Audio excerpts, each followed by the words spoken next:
As you grow older, have you ever felt drained or disrespected by certain relatives?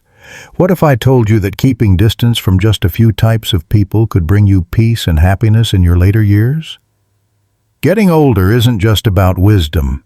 It's about protecting your energy, your emotions, and your well-being. Some relatives will uplift you, but others? They will drain you, take advantage of your kindness, and leave you feeling exhausted. And sometimes, the hardest lesson in life is realizing that not all family members deserve a place in your life. This is something Grandma Rose, a wise 78-year-old woman, learned the hard way. Sitting in her cozy living room, sipping on a warm cup of tea, she recalls the many relatives who have come in and out of her life. Some brought her joy, while others left her with nothing but stress and regret. With a gentle but knowing smile, she leans forward and says, "Not all relatives are good for your well-being. In fact, staying away from certain kinds is the best decision you can make." Grandma Rose has seen it all, and today she's sharing the 5 types of relatives you should keep your distance from, especially the 5th type, which is the most dangerous of them all. Stick around, because this could be the most important lesson you ever learn. Let's get started. First type, the always demanding relative. Grandma Rose leans back in her chair, her fingers gently tracing the rim of her teacup. She lets out a soft sigh, remembering her nephew, Tom. He was always a sweet talker, always calling her with the same cheerful tone, "Aunt Rose, how have you been?" But as the years passed, she realized those calls weren't out of love or concern. They were always followed by a request. "Aunt Rose, could you lend me a little money until next month? I need a place to stay for a few weeks, just until I get back on my feet. Can you watch my kids this weekend? You're home all the time anyway, right?" At first, Grandma Rose thought helping him was her duty. After all, family is supposed to support one another. But the more she gave, the more he took. He never called just to check on her. He never asked if she needed anything. And worst of all, when she finally said no, just once, Tom grew distant, as if she had never meant anything to him at all. That was the moment she realized. He didn't love her. He just loved what she could do for him. Growing older means learning to value your own time, energy, and peace. Relatives who only reach out when they need something will drain you, leaving you exhausted and unappreciated. You are not a never-ending well of favors. And if someone only remembers you when they need help, it may be time to step back and set boundaries. Because in the end, true family isn't about how much you can give, it's about mutual love and respect. Second type, the constant critic. Grandpa Joe, an 80-year-old retired teacher, has spent his life shaping young minds, earning the respect of his students and community. But there was always one person who never saw him as enough, his older sister, Margaret. Every visit with her was the same. The moment he walked through the door, her sharp eyes would scan him from head to toe. "Why don't you dress better, Joe? You look so plain." If he mentioned a past achievement, she'd scoff, "You could have done more with your life. You had potential, but you never really reached it." Even when he was simply enjoying a quiet moment, she'd find something to critique. His posture, his habits, even the way he laughed. At first, Grandpa Joe brushed it off. After all, Margaret was family, and she had always been that way. But over time, her words started to sink in. He found himself second-guessing his choices, questioning whether he had done enough in his life. It took him years to realize that her constant criticism wasn't about helping him. It was about control. Some people, even relatives, tear others down not because they want to help, but because it makes them feel superior. As you grow older, the last thing you need is someone who makes you doubt yourself. Life is too short to be surrounded by voices that make you feel small. Instead, choose to spend your time with those who uplift you, who celebrate your journey rather than diminish it, because in the end you deserve peace, not endless judgment. Third type, the gossip spreader. Aunt Lily, now in her late 70s, always believed that family should be a source of comfort, a safe place where she could share her thoughts and struggles without fear. That's why she confided in her cousin Eleanor, someone she had trusted since childhood. When Lily started experiencing health issues, she spoke to Eleanor in confidence, hoping for support and understanding. But one afternoon at a family gathering, Lily's heart sank. As she entered the room, she overheard whispers, her own struggles being discussed like the latest neighborhood scandal. "Did you hear? Poor Lily isn't doing well these days. Her health is getting worse. Who knows what will happen?"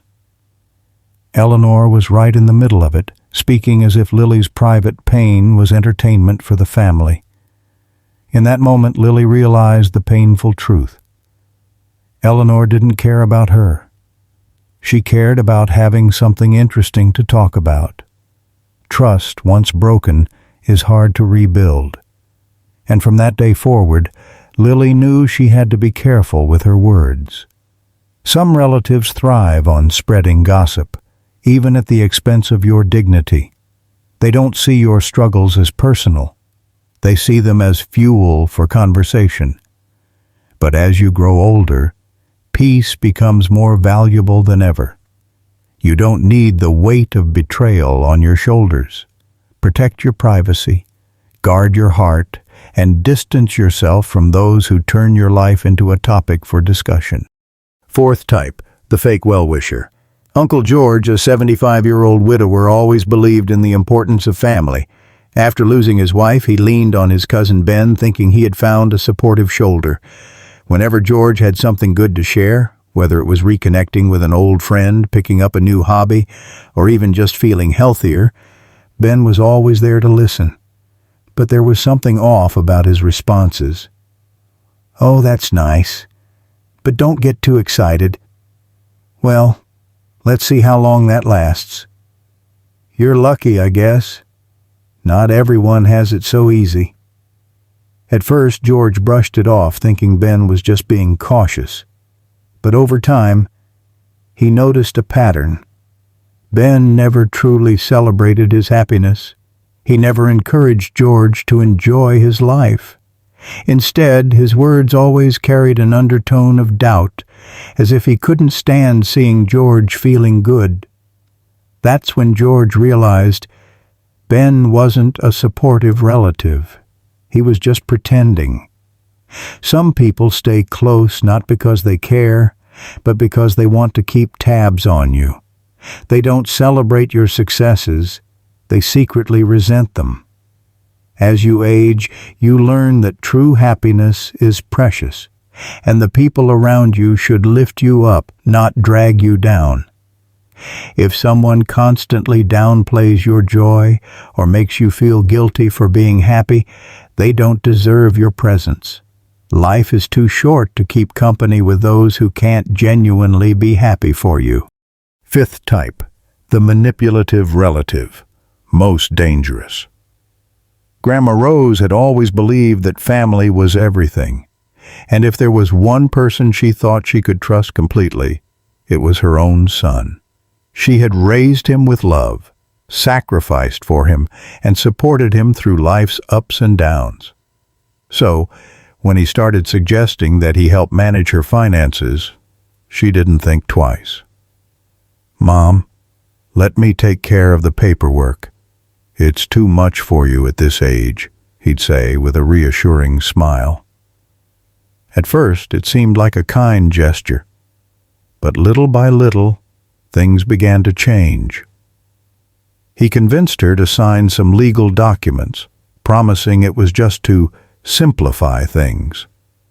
Then, without her realizing it, he took control of her bank accounts, her home, and even her medical decisions. By the time she understood what had happened, it was too late. Her own son had taken everything, leaving her with almost nothing. The pain of being betrayed by your own blood, Grandma Rose later said, is worse than anything else. She had spent a lifetime loving and caring for him, only to realize that he had seen her not as a mother, but as a financial opportunity. It wasn't just about money, it was about control, about manipulation, about taking advantage of her trust. Among all the toxic relatives, the manipulative ones are the most dangerous. They don't just drain your energy or spread gossip, they take away your security, your independence, and sometimes even your dignity. Whether it's money, property, or control over your life, be cautious. Love does not mean blind trust. Even family members can have selfish intentions, and as you age, protecting yourself becomes more important than ever. Conclusion.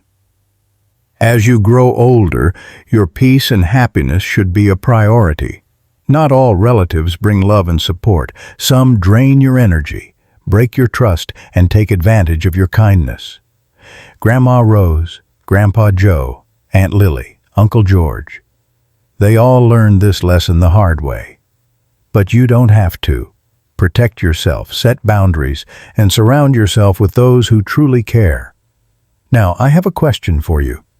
If you believe it's important to keep your distance from toxic relatives, comment 9 below.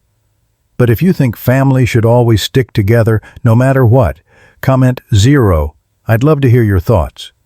If you found this video helpful, don't forget to like, subscribe, and share it with someone who might need this advice. Stay strong, stay wise, and take care of yourself. See you in the next video.